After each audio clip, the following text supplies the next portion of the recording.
अररिया वाले को बता देना चाहते हैं कि एमएलए एमपी जो होता है वो राजा नहीं बल्कि जनता का नौकर होता है, जनता का सेवक होता है। आपके बच्चे के भविष्य के बारे में सोचता है।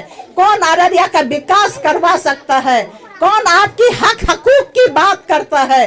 कौन आपकी बात को विधानसभा में उठा सकता है? अररिया के बच्चे को एक डीएलएड इंटर करके वो डीएलएड कर लेगा, उसके लिए एक कॉलेज यहाँ नहीं। बड़ा से बड़ा कांड हो जाएगा, लेकिन जब एफआईआर कराने जाइएगा, जब तक बड़ा बाबू और दरोगा को आप जो है 10,000 20,000 का नोट नहीं पकड़ाइएगा, आपका एफआईआर लिखा नहीं जाता है। आप उस शख्सियत को चुनिए जो सही माने में विधानसभा जाने के लायक है, जो आपके विकास करने के लायक है, आपकी आवाज विधानसभा में उठा के सरकार से मनवाने की ताकत रखता हो।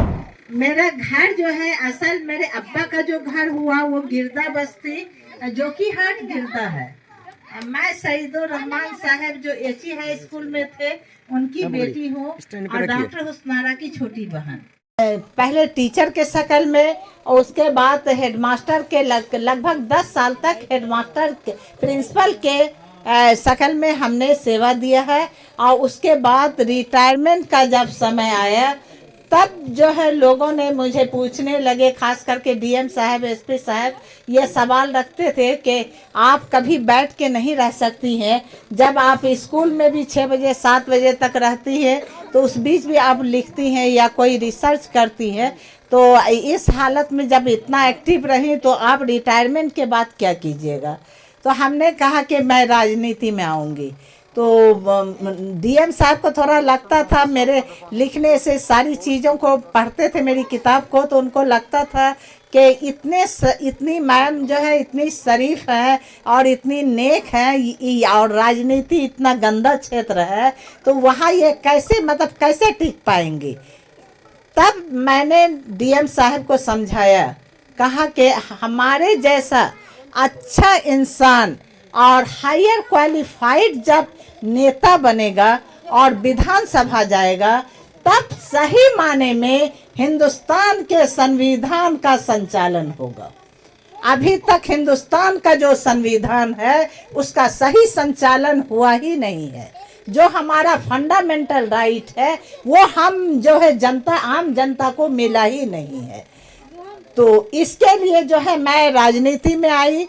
राजनीति में आने का एक मकसद मेरा, जब नौकरी में थी उसी वक्त जो है मैंने मुरबल्ला में एक बहुत बड़ा ज़मीन का प्लॉट खरीदा है और वो ज़मीन जो है मेरा मकसद है वहाँ बीएड डीएलएड कॉलेज खोलने का, और उस कॉलेज के लिए हम कागज़ भी आगे बढ़ाए हैं, प्रोसेस में है।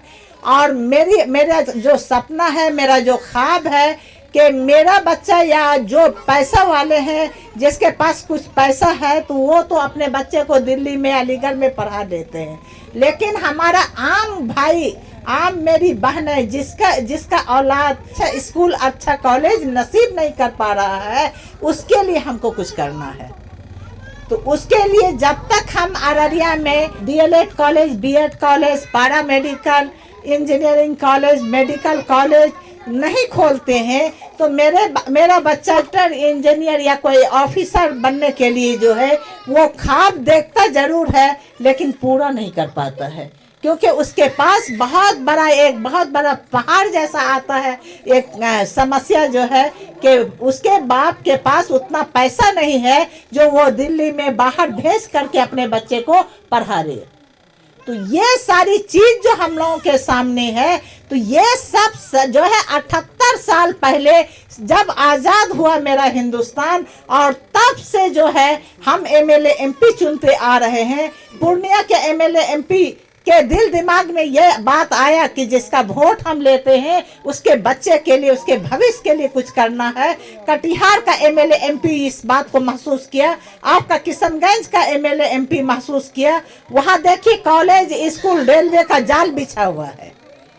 मेरे बच्चे और अररिया के बच्चे को एक डीएलएड इंटर करके वो डीएलएड कर लेगा, उसके लिए एक कॉलेज यहाँ नहीं है। यहाँ क्यों नहीं है? आखिर हम भी तो वोट देते हुए आ रहे हैं, आखिर हम अररिया वाले भी तो एमएलए एमपी चुनते हुए आ रहे हैं। तो उसके सीने में ये एहसास क्यों नहीं पैदा हुआ, उसके दिल दिमाग को ये एहसास क्यों नहीं झंझोरा कि जिसका वोट लेकर के हम एमएलए एमपी बनते हैं और जो है आप राजा के जैसा जिंदगी जी रहे हैं, उसका बहुत बड़ा फर्ज मेरे कंधे पर है। उसके बच्चे के भविष्य, उसके बच्चे का मुस्तकबिल के लिए हमको कॉलेज, स्कूल और अच्छे स्वास्थ्य के लिए हॉस्पिटल और जो है यातायात के लिए हमको जो है रोड और पुल का निर्माण करवाना है। ये सारी चीज वो कैसे भूल जाता है? 5 साल वोट लेकर के सो जाता है और जो है अपने खजाना को भरता है, फिर 5 साल बाद याद आता है कि अब इलेक्शन आ गया, अब चलो जनता को बेवकूफ बनाओ, फिर से वोट मांगो। तो ये जो हमारी अररिया की जो गंदी राजनीति रहा, जो भ्रष्टाचार अररिया में भरा हुआ है, उन सारी चीज को देख करके हम जो है राजनीति में आए हैं कि हम अररिया वाले को बता देना चाहते हैं कि एमएलए एमपी जो होता है वो राजा नहीं बल्कि जनता का नौकर होता है, जनता का सेवक होता है। उसको हर एक वक्त जो है अपने जनता के लिए जो है खड़ा रहना चाहिए, वही सही माने में वही एमएलए और एमपी कहलाने के लायक होता है। आज तक जो हमारा एमएलए बना, क्या 10 साल में आप लोग सही सच बोलिए कि आप लोगों का खैरियत पूछने के लिए आपके गांव कभी आए? नहीं आए। और आजादी के बाद से चंदरदय वाला ही एमएलए एमपी बनता रहा, जियाउल है ना, जियाउल रहमान से लेके आज आबिदुर रहमान तक। लेकिन हमारा अररिया इतना पीछे क्यों? उससे किसी गार्जियन ने यह सवाल किया कि मेरे पास पैसा नहीं है, मेरा बच्चा डीएलएड कहाँ करेगा, या मेरा बच्चा बीएड कहाँ करेगा, या मेरा बच्चा डॉक्टर क्यों नहीं बन पा रहा है? आपका बच्चा जो अमेरिका में डॉक्टर बन रहा है, मेरा बच्चा डॉक्टर क्यों नहीं बन रहा है? अगर अररिया में कॉलेज होता तो आज अररिया का बच्चा घर का भात खा करके साइकिल उठाता, डॉक्टर इंजीनियर ऑफिसर बनता। इन सारी परेशानी को देखते हुए, अररिया की गिरावट, अररिया की बदहाली को देखते हुए हमको जो है मजबूर होना पड़ा राजनीति में आने के लिए कि हमको अररिया को संभालना होगा, अपनी बिरादरी में और इस बिरादरी कुल्हिया बिरादरी में पैदा होने का कर्ज अदा करना होगा कि अल्लाह ने जो जहानत दिया है, अल्लाह ने जो हमें सलाहियत दिया है, उसको हमको जन जन तक पहुंचाना होगा और अररिया का विकास करना होगा। अररिया के बच्चे के मुस्तकबिल को रोशन करना होगा। यहाँ पर अच्छी शिक्षा का व्यवस्था करना होगा। यहाँ स्वास्थ्य जो हमारा व्यवस्था है बिल्कुल लचर है, उसमें जो है सुधार करना होगा। विधि व्यवस्था जो है भ्रष्टाचार इस कदर फैल गया है कि आप थाना जाइए, आपके यहाँ कुछ हो जाए कि बड़ा से बड़ा कांड हो जाएगा, लेकिन जब एफआईआर कराने जाइएगा, जब तक बड़ा बाबू और दरोगा को आप जो है 10,000 20,000 का नोट नहीं पकड़ाइएगा, आपका एफआईआर लिखा नहीं जाता है। तो ये जो भ्रष्टाचार चरम पर है, उसको रोकना होगा। उन सारी चीज को लेकर के हम राजनीति में आए हैं। अब सवाल ये उठता है कि आप लोगों के सामने जो है अभी 10 कैंडिडेट अररिया में है। आप लोग सभी का जो है अच्छी तरह से सोच लीजिए कि कौन आपके बच्चे के भविष्य के बारे में सोचता है, कौन अररिया का विकास करवा सकता है, कौन आपकी हक हकूक की बात करता है, कौन आपकी बात को विधानसभा में उठा सकता है। उस शख्सियत को, उस इंसान को आप चुन करके विधानसभा भेजिए।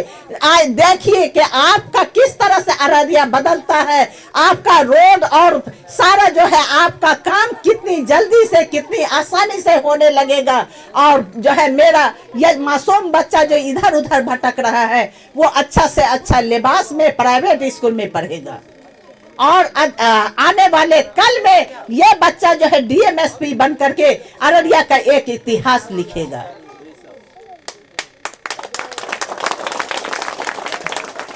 सारी चीज आप लोगों के सामने है, फैसला आप लोगों को लेना है कि आप जो है जो है बहुत लोगों को हम सुने कि एक बार और मौका देवे या आबिदुर रहमानों के, तो भाई आप एक बार क्या पूरी जिंदगी ही मौका दीजिए। अगर हम आप लोगों को इसी तरह की जिंदगी जीना है तो हमको कोई दिक्कत नहीं है, हम तो बैठ के किताब लिखेंगे।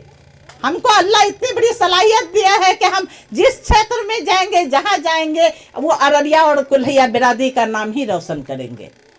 लेकिन नुकसान आप लोगों को बहुत बड़ा होगा। ये 10 साल से जो आप लोग झेल रहे हैं कि आप लोगों को जो परेशानी होती है, आप उस प्रतिनिधि को चुन लिए हैं जो एक चपरासी से बात करने की सलाहियत नहीं रखता है।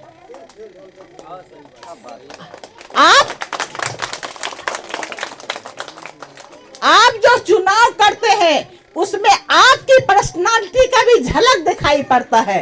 आप जो विधायक को चुन करके विधानसभा भेजते हैं उससे आपके अररिया वाले के सोच का अंदाजा होता है। जो विधानसभा में लोग देखते हैं कि यह अररिया का विधायक है जो एक लफ्ज बोलने की सलाहियत नहीं रखता है, तो अररिया वाले की सोच पे वो हंसता होगा। इसलिए मेरे भाई, मेरे जितने भी यहाँ पर बच्चा, मेरा बेटा बेटी, जितने भी मेरे रिश्तेदार हैं, इस बार अपनी वोट की कीमत को समझिए। आपका वोट का कीमत 500 नहीं, वो करोड़ों है, जो एक अररिया की तस्वीर बदल देगा। आपका एक वोट जो है अररिया की तस्वीर बदलने का ताकत रखता है, उसको 500 में नहीं बेचिए, अपनी जमीन को नहीं बेचिए। आप उस शख्सियत को चुनिए जो सही माने में विधानसभा जाने के लायक है, जो आपके विकास करने के लायक है, आपकी आवाज विधानसभा में उठा के सरकार से मनवाने की ताकत रखता हो, उस शख्सियत को आप वोट दीजिए। शुक्रिया।